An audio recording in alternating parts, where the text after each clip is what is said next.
tarde para você que acompanha Notícias Agrícolas. Eu sou Virginia Alves, nosso destaque agora é café. A gente vai fazer uma atualização das condições do Parque Cafeiro. A gente sabe que a safra 2022 ela começou aí repleta de problemas, teve seca, teve geada, algumas regiões tiveram até queda de granizo nesse último ano.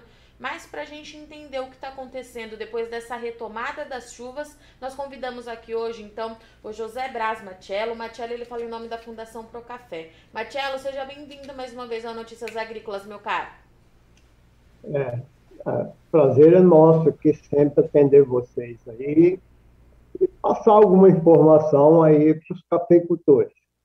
Machello, a última vez que eu conversei com a Fundação Procafé, eu conversei com o Alisson, e ele trouxe pra gente uma notícia bastante preocupante de que não estava observando pelo Parque Cafeiro o pegamento da florada, né?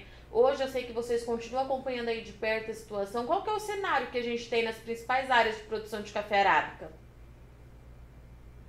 Olha, como você falou, a chuva, né? A partir do início de outubro, e um lugar mais, outro menos, mas voltou. A parte de folhamento, a semana mesmo, passada, eu rodei para o sul de Minas, né? Várias propriedades. O folhamento melhorou bastante, né? Mas a parte que é a parte da produção, que é uma coisa que vem, não é de uma hora para outra que melhora, né? A gente sabe que o processo da produção ele começa no ano, vai seguindo, né? Esse processo realmente ficou bem prejudicado. Eu não digo que é uma coisa desesperadora, mas é uma coisa ruim, porque um pouco de café vai dar, né? Mas não muito do jeito que se esperava, né? Essa parte da floração, a gente viu dois problemas bem nítidos, e além do aspecto da geada, que tira realmente a parte da planta, precisa renovar, podar, que é uma coisa que todo mundo já conhece. Essa parte da seca ela veio mais severa do que a gente imaginava, né? Porque além da falta de água, ela tirou a reserva da planta. Então, a planta chegou sem reserva. Então, muita coisa aconteceu que não floresceu, uma coisa muito surpreendente. Planta que estava pronta para emitir a gema, e depois o botão, e depois a flor, e depois o fruto, ela não emitiu a gema. Esse é um problema. O segundo, planta que emitiu a gema e deu a flor, absorveu a florada, mas depois foi sumindo o frutinho, ficando escuro, e a gente suspeitou de muita doença, mas uma parte pequena é doença, uma parte maior foi um desbalanço de reserva de hormônio da planta, e a planta não está conseguindo manter esse frutinho. Então, a perda é difícil a gente quantificar, né, em termos nacionais, né, mas a perda, sim, nessas regiões é uma perda bastante significativa, entendeu? Em quais áreas o cenário ele é mais crítico, Machello? A área de arábica melhor, né, que pega o triângulo, foi bastante sério, entra para o sul de Minas, a Mogiana, pouquinho no Paraná, né? E na Bahia, na região do Planalto de Conquista, né? Essa parte de perda do arábica. A perda do conilon foi um pouco por excesso de frio. O conilon é assim, quando chega julho, agosto, vento frio, ele parece que queima florado, mas queima assim, cai muita folha. O conilon, ele é de região quente, ele não gosta de frio, né? Então, como esse ano foi mais frio, chegou até no Espírito Santo essas frentes, e o vento frio em julho, agosto, derrubou muita folha, né? A parte de água, de chuva, não faltou coisa séria no Espírito Santo, né?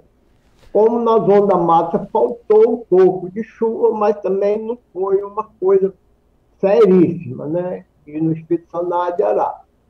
faltou chuva na região do Planalto Conquista e depois nesse polo maior de café, que seria responsável aí por dar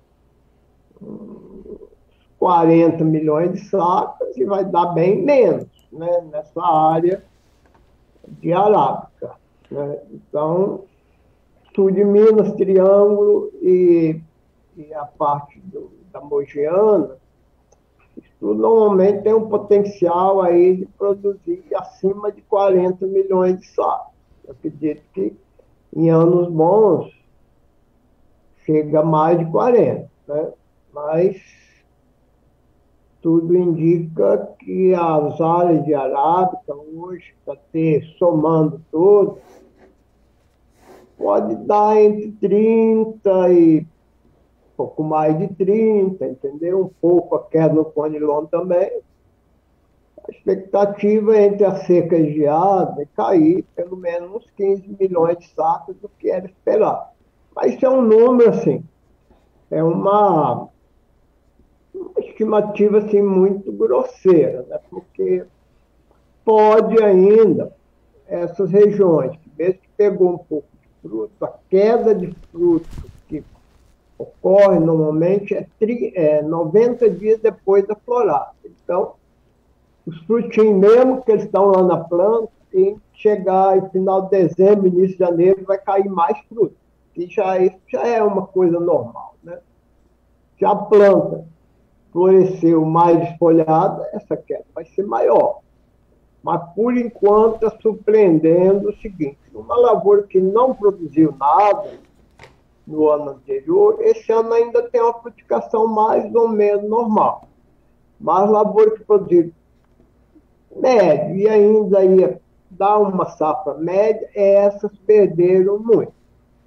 Lavoura de café novo na primeira safra está dando um pouco de café. Quando vai para a segunda, era para repetir ou para aumentar. Então tem muita lavoura de segunda safra, esse parque cafeiro novo, que não produziu absolutamente nada. Foi uma coisa muito esquisita, entendeu?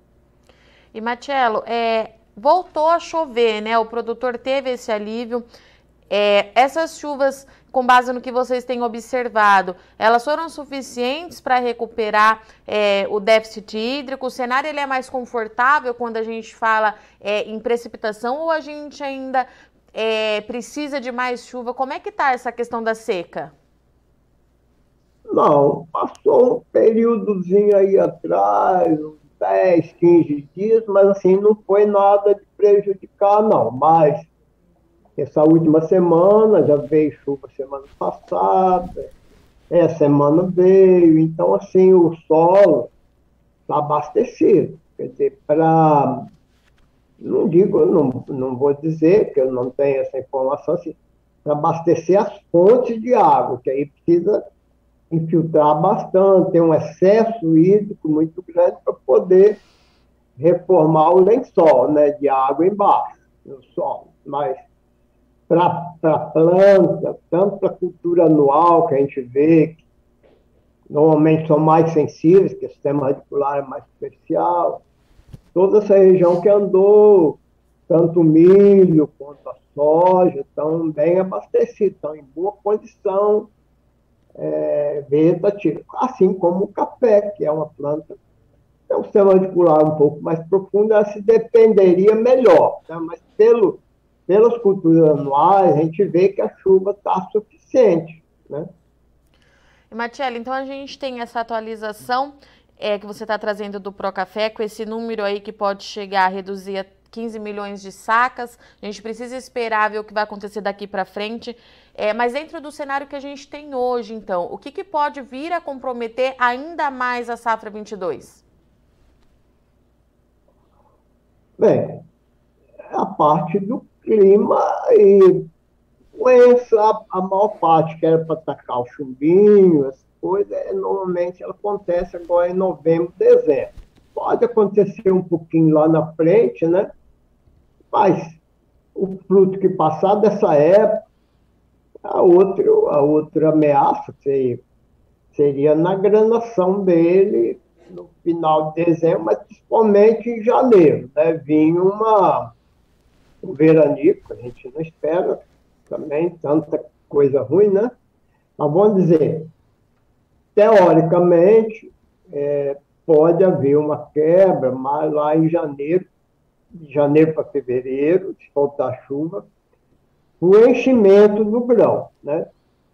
A fixação dele pode cair um pouco, algum chumbinho ainda, mas o problema agora, para ter o efeito da safra, como você perguntou, a safra vai ser colhida lá no meio do ano que vem, ela vai depender ainda do chochamento ou não dos frutos que são muito ligados à chuva nesse período de janeiro, fevereiro.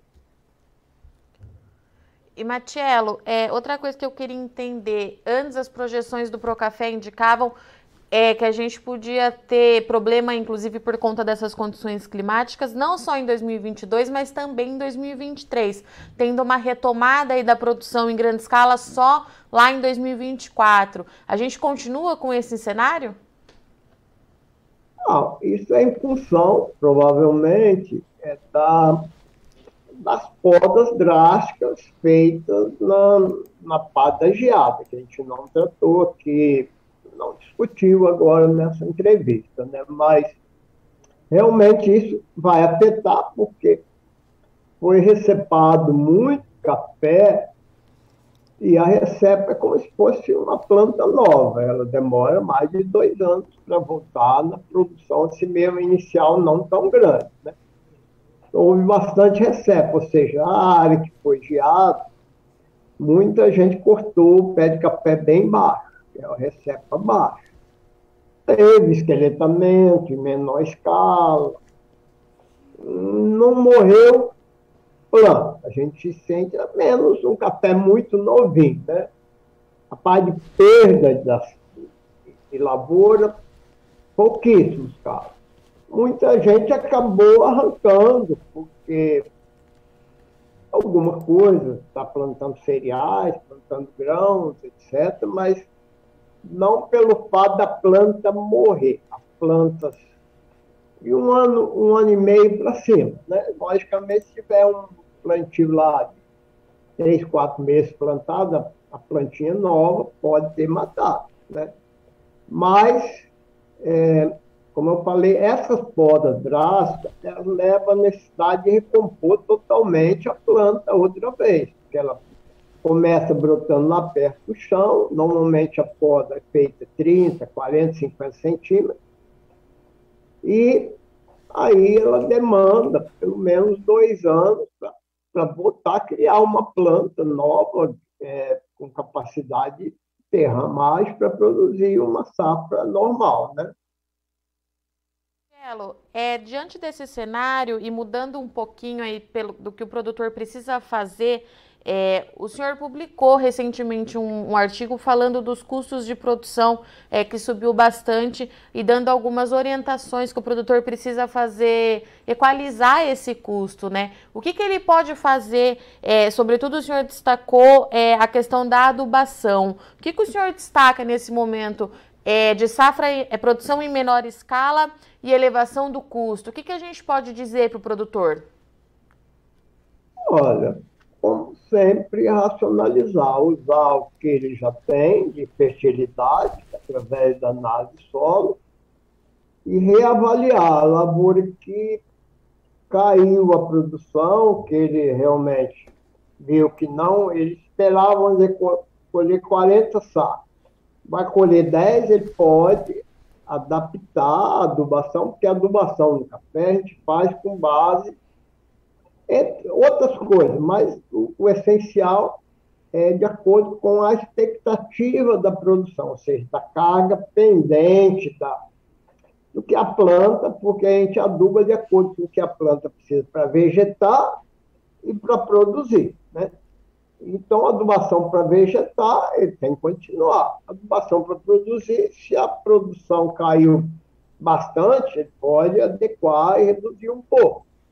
A adubação sempre acompanhando, como eu falei, com a análise de solo que ele já fez, O eventual, agora, a partir de dezembro, janeiro, pode entrar com análise de folha para ver.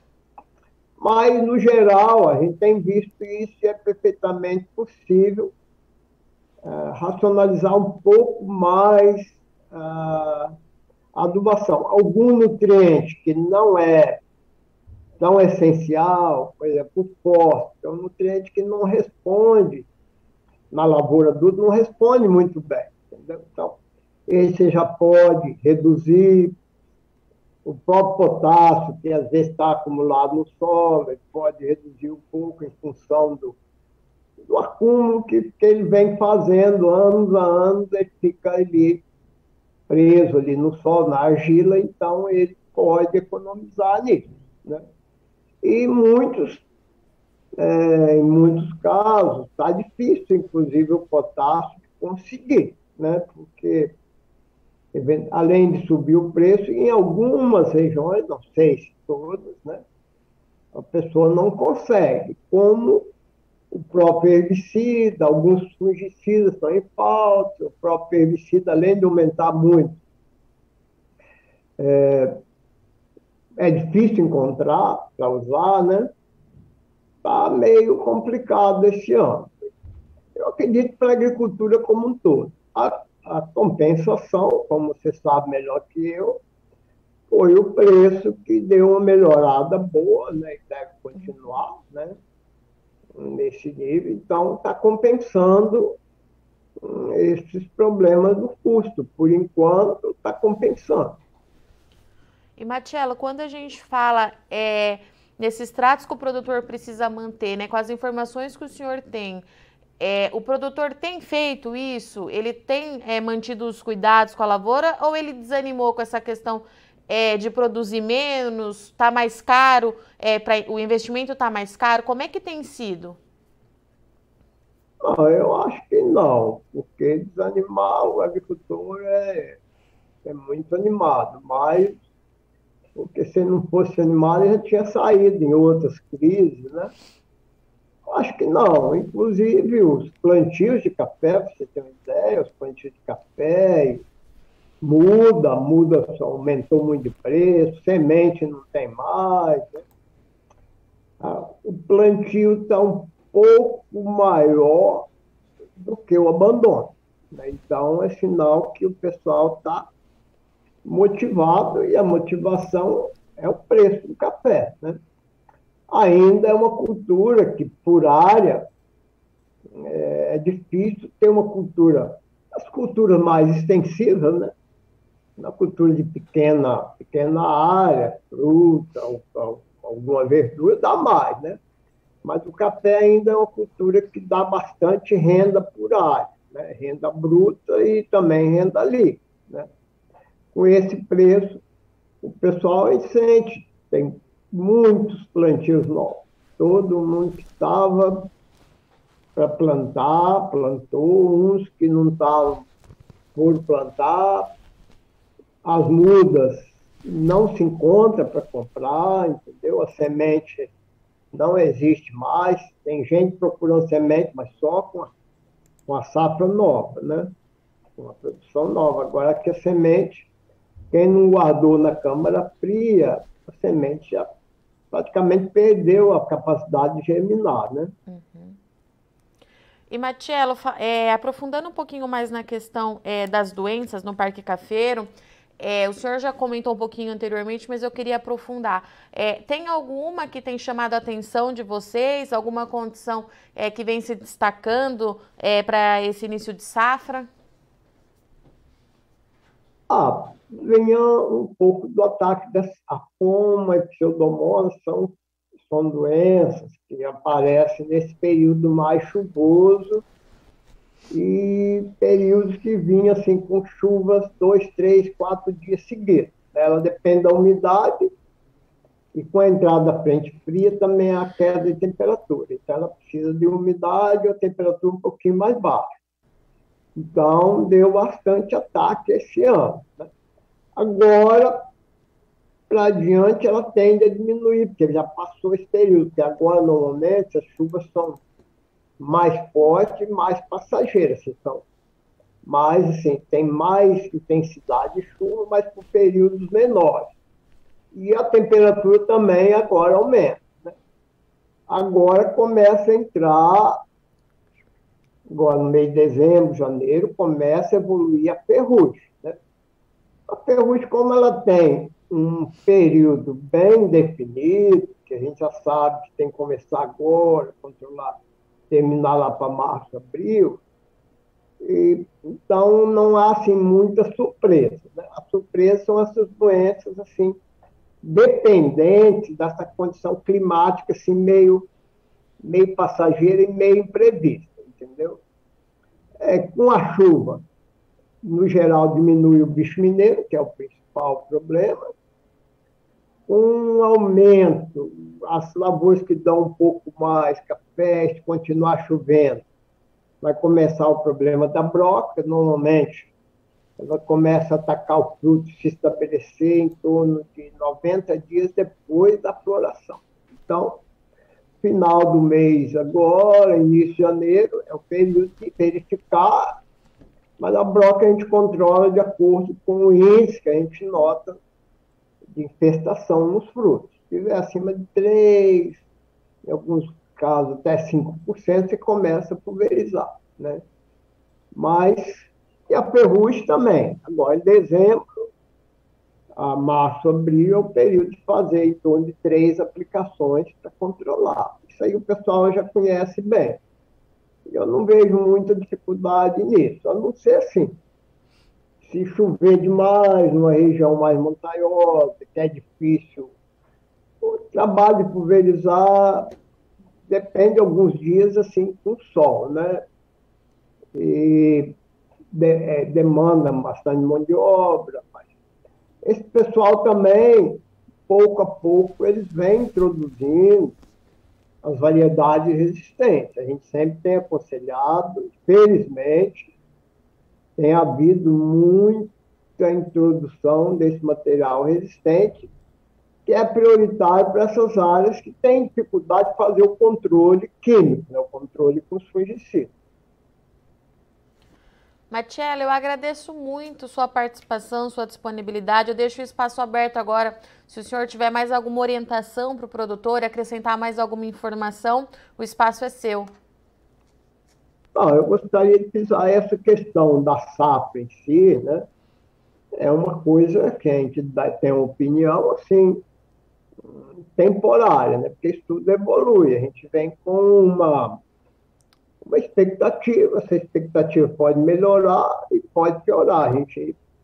A biologia e a planta, ela não é uma ciência, não é, o processo biológico não é uma ciência exata, né? Então, a gente, diante de uma safra que vinha com perspectiva de ser muito grande, que é um ciclo de alta, essa perda realmente ela vai ter. Algumas empresas estão dando uns números muito altos.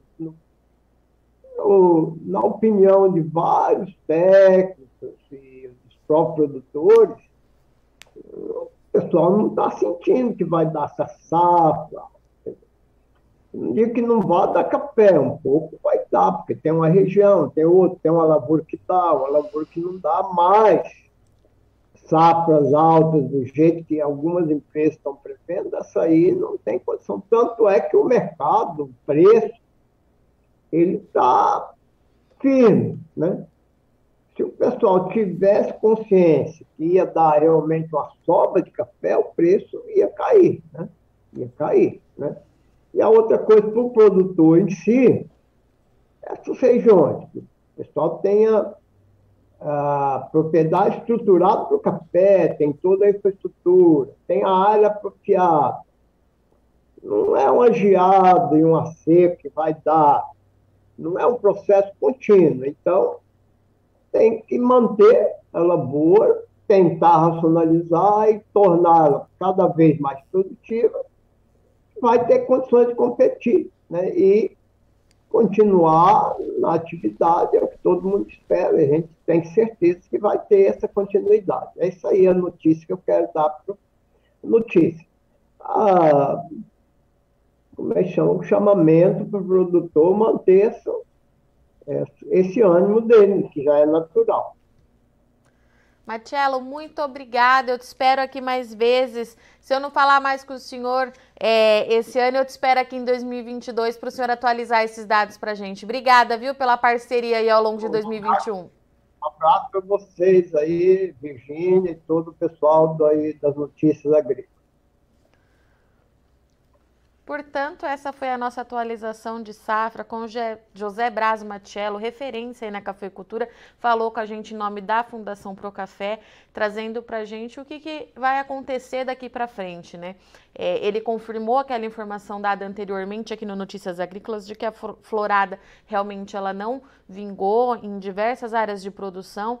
E esse conjunto, né, de seca prolongada e geada deve tirar aí pelo menos 15 milhões de saca da safra 22. A gente já sabia que a safra começaria com grandes problemas, mas o Procafé começa a fazer essas estimativas de número. A gente precisa lembrar que, é claro, esses dados serão atualizados no decorrer dos próximos meses, mas hoje é esse número que o Marcelo tem para a gente deve ter uma queda, então, de pelo menos 15 milhões de sacas, sendo as principais áreas afetadas, Triângulo Mineiro, sul de Minas Gerais e Alta Mogiana. Daqui para frente, para a gente saber se esse número se mantém ou se tem alguma alteração, a gente continua dependendo de chuva. O Marcelo trouxe para a gente que um veranico no mês de janeiro seria muito ruim, traria muito prejuízo aí para a fase de enchimento de grãos, então a gente precisa ficar de olho nisso para ver como é que vai ser os próximos meses da safra 22.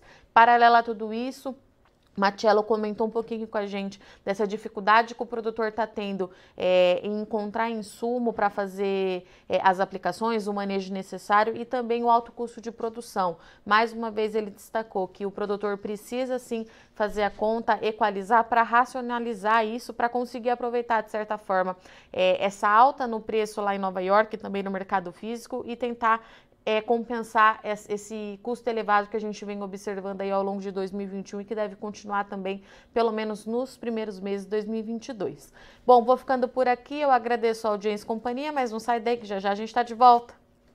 Participe das nossas mídias sociais, no Facebook, Notícias Agrícolas, no Instagram, @Notícias Agrícolas e em nosso Twitter, @Noteagri. E para assistir todos os vídeos, se inscreva no YouTube, na Twitch, no Notícias Agrícolas Oficial.